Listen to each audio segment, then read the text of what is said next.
has deeply affected our people, disrupting crops, livestock, infrastructure, and homes. It is therefore with great pleasure that Kenya has signed a hosting agreement with the Global Center on Adaptation, a significant milestone for both Kenya and Africa. Climate change is real, and Africa remains its most vulnerable continent. Kenya alone has endured devastating cycles of floods and droughts, underscoring the urgent need for action. We are honored to host the African headquarters of GCA, a critical organization which has already integrated $1 billion in climate adaptation investments in Kenya's development projects and aims to climate-proof $25 billion in investments across Africa. We also have full confidence in the leadership of Professor Patrick Vakochen, who is right here with us. Where is Patrick? A round of applause for Patrick. A great friend of Kenya, and trust that under his guidance, the new GCA headquarters will be a force of good in our continent. Beyond business, we deeply appreciate Her Majesty Queen Maxima's commitment to pediatric oncology, with the Princess Maxima Child Oncology Center at Moi Teaching and Referral Hospital standing as a beacon of hope for many. Tonight, we honor our past, celebrate our present, and embrace our future. In this spirit, I invite you all to raise your glasses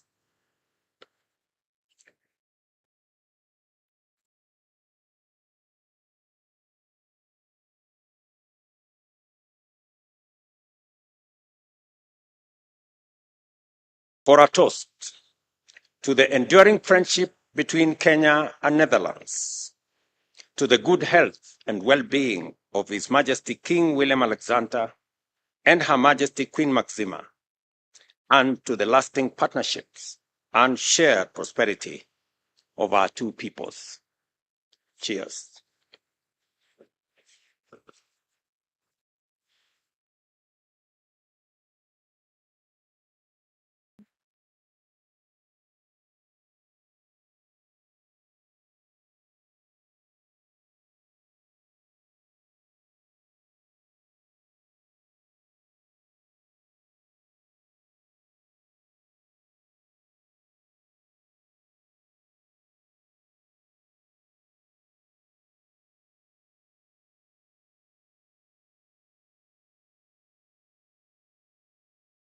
Please indulge me and take your seat for a moment. Before I invite His Majesty, allow me, because we have a citizen of Netherlands in our midst, who also has made huge contribution, both as the leader of GCA and also the Chancellor of the premier university in Kenya, the University of Nairobi, to make very brief remarks before I invite His Majesty. Can he be? That's wait,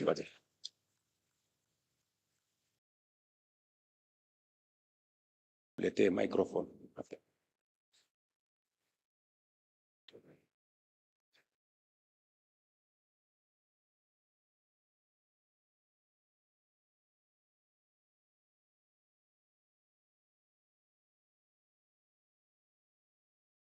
Building bridges, not walls. Bridges, not walls.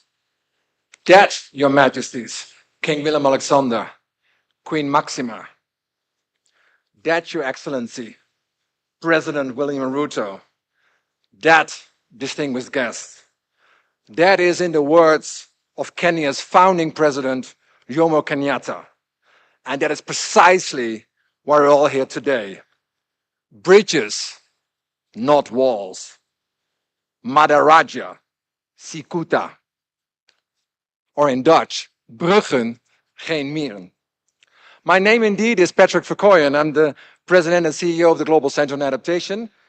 And I'm also honored, Mr. President, to be appointed by you as Chancellor of the University of Nairobi. And in addition, Mr. President, as a national of the Netherlands, I'm likewise a proud subject of their majesties indeed. And Your Majesty, Queen Maxima, you, if I may address you directly, you are the United Nations advocate for inclusive finance. You, madam, you are the voice of the voiceless, building bridges, not walls.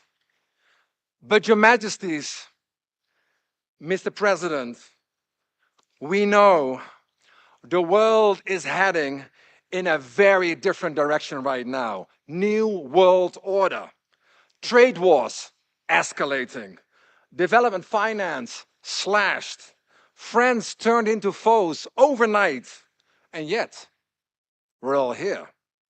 Because amid the chaos, real leadership is emerging, Mr. President. And thank you for that. And with it, real partnerships can flourish. Your Majesty the King, sir, you were the one who in New York in September 2021, you forged a global movement to adapt our world to our climate in crisis. And again, Your Majesty, in record speed, you were the one who opened the largest floating office in the world, a symbol of hope that we can overcome the crisis. Mr. President, President Ruto, you came to the Netherlands. You visited this Dutch engineering miracle in Rotterdam. And you said to me, if I can disclose, Patrick, I'm not really a swimmer. I'm a runner.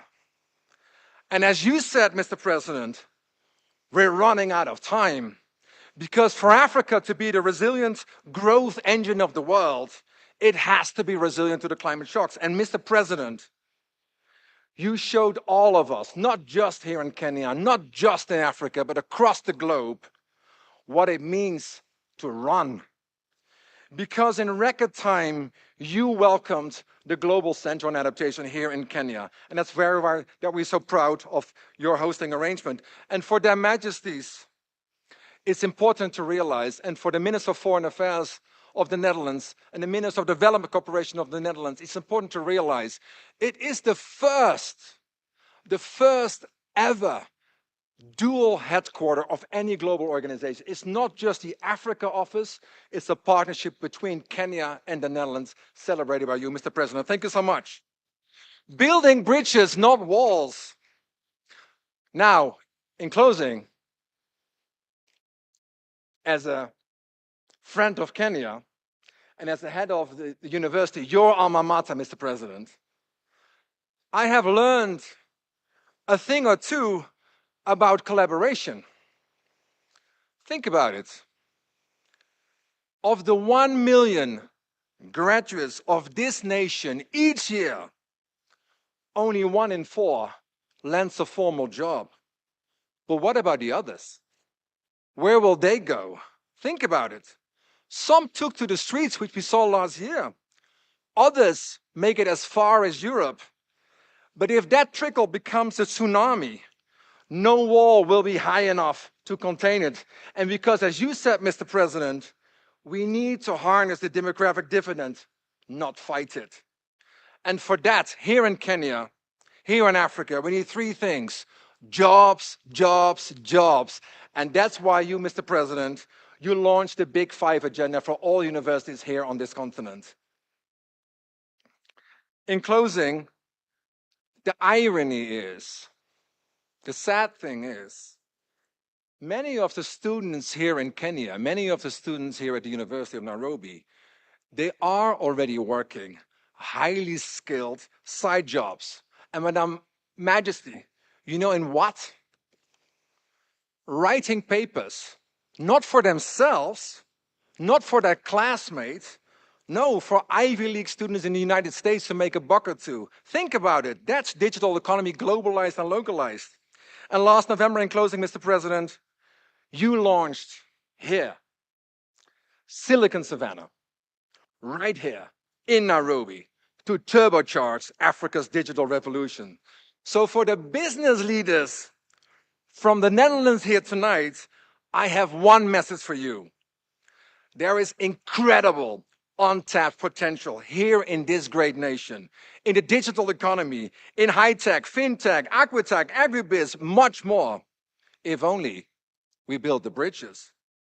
And as a Dutchman, I'm here to say, Mr. President, although we may have earned a reputation for going Dutch, we're always open for business, for trade, for commerce.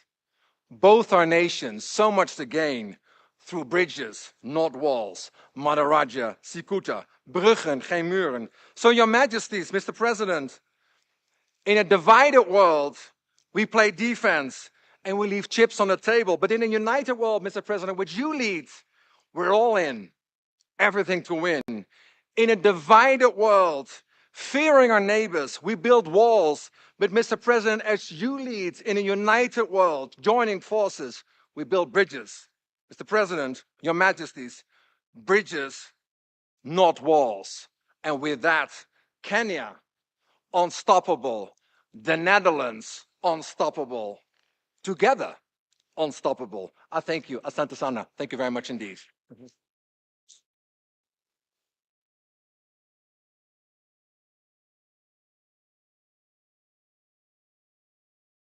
You have it right there.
Thank you very much. Now it's my humble pleasure to request His Majesty, Willem Alexander, the King of Netherlands, to come and make his statement. Your Majesty.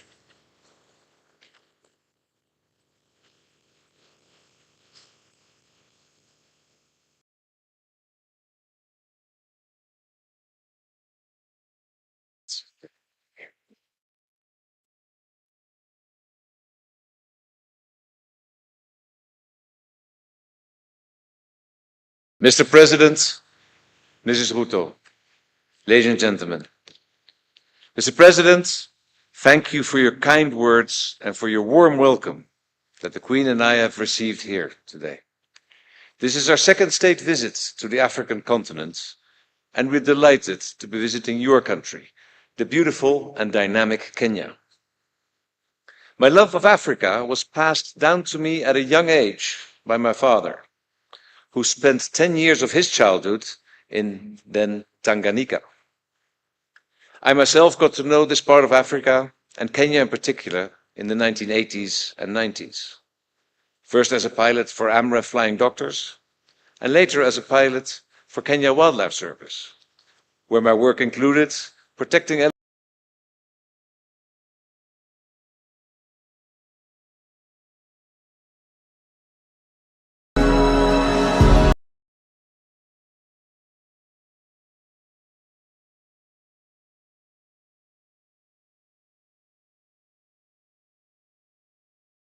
Evans to come and make his statement. Your Majesty.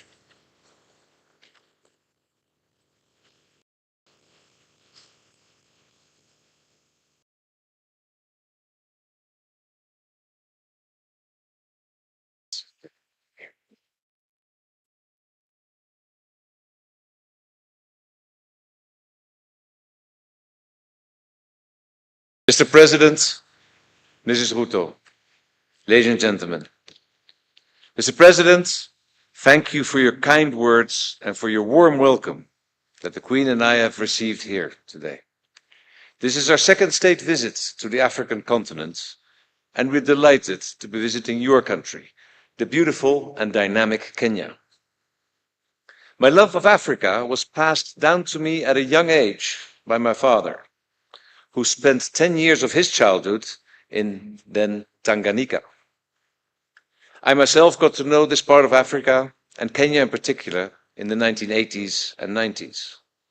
First as a pilot for AMREF Flying Doctors, and later as a pilot for Kenya Wildlife Service, where my work included protecting elephants from poachers in Meru National Park. In fact, if I even start to thinking back,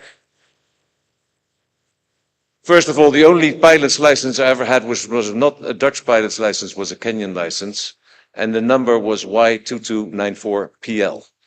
Given to me by Gladys at DCA, first floor, first office on the left. I remember exactly of 1989 when I went there. So it is an important part of my heart. Seeing Kenya from the air is simply magical. The light, the colors, the wide vistas. But Kenya from the ground is even more impressive, because there you experience the incredible power of the people who live here and work this land. For 61 years, our countries have enjoyed close diplomatic ties, ties that we cherish. The future belongs to Kenya. You can sense the self-confidence of its people. There's so much talent here, so much potential. Millions of young Kenyans are eager to contribute to their country's further development. These self-assured and enterprising people are the engine driving Kenya forward. That enterprising spirit is something the Dutch recognize. It's what makes our relationship so balanced and successful.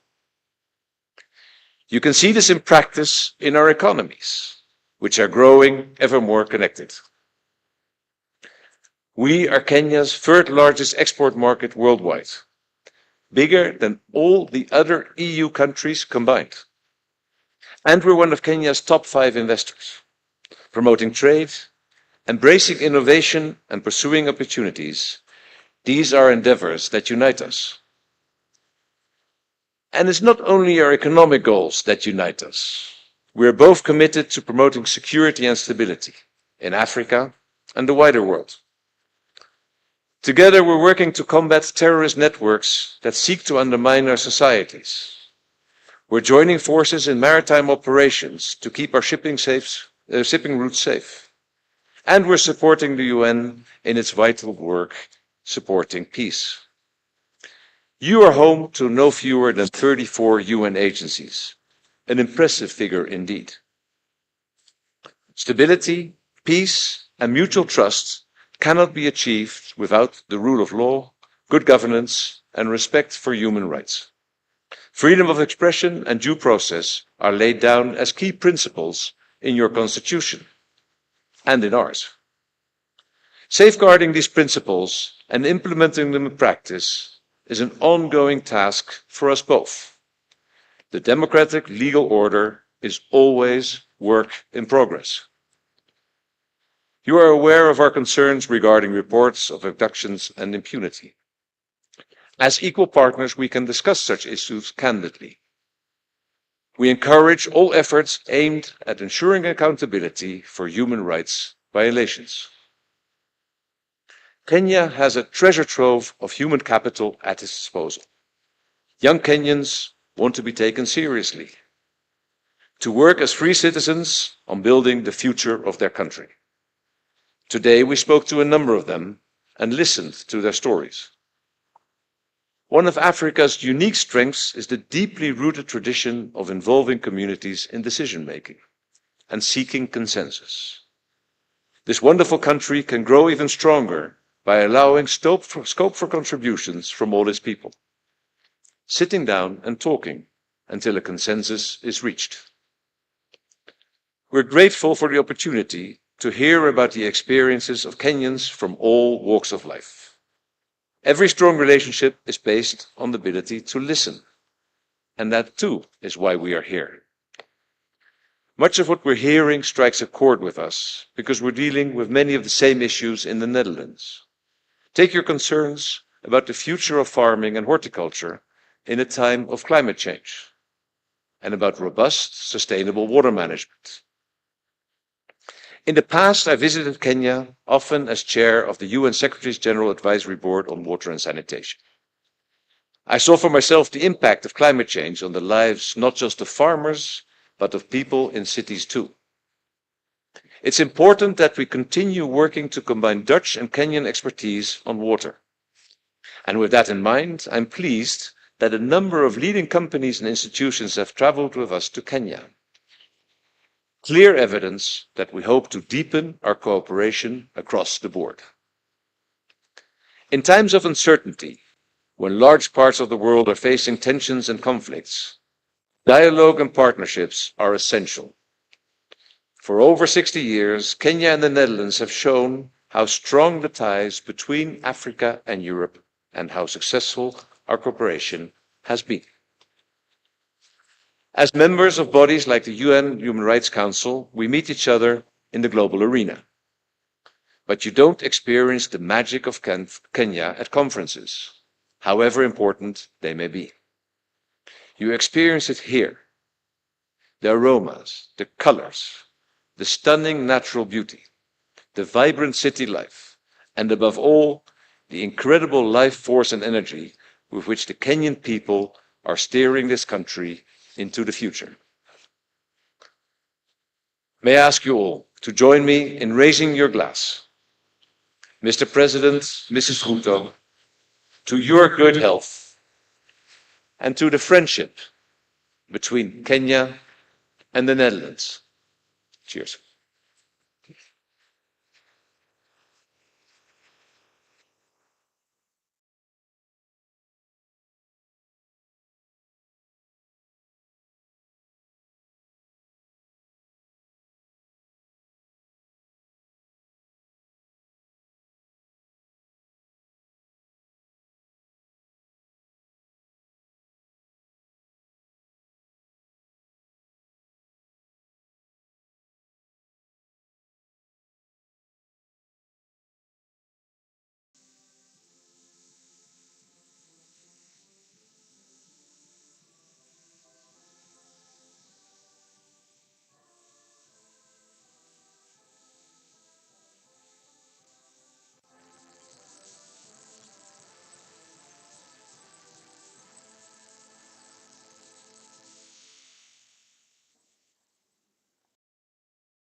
Welcome to the seats, and you are now invited to enjoy Kenyan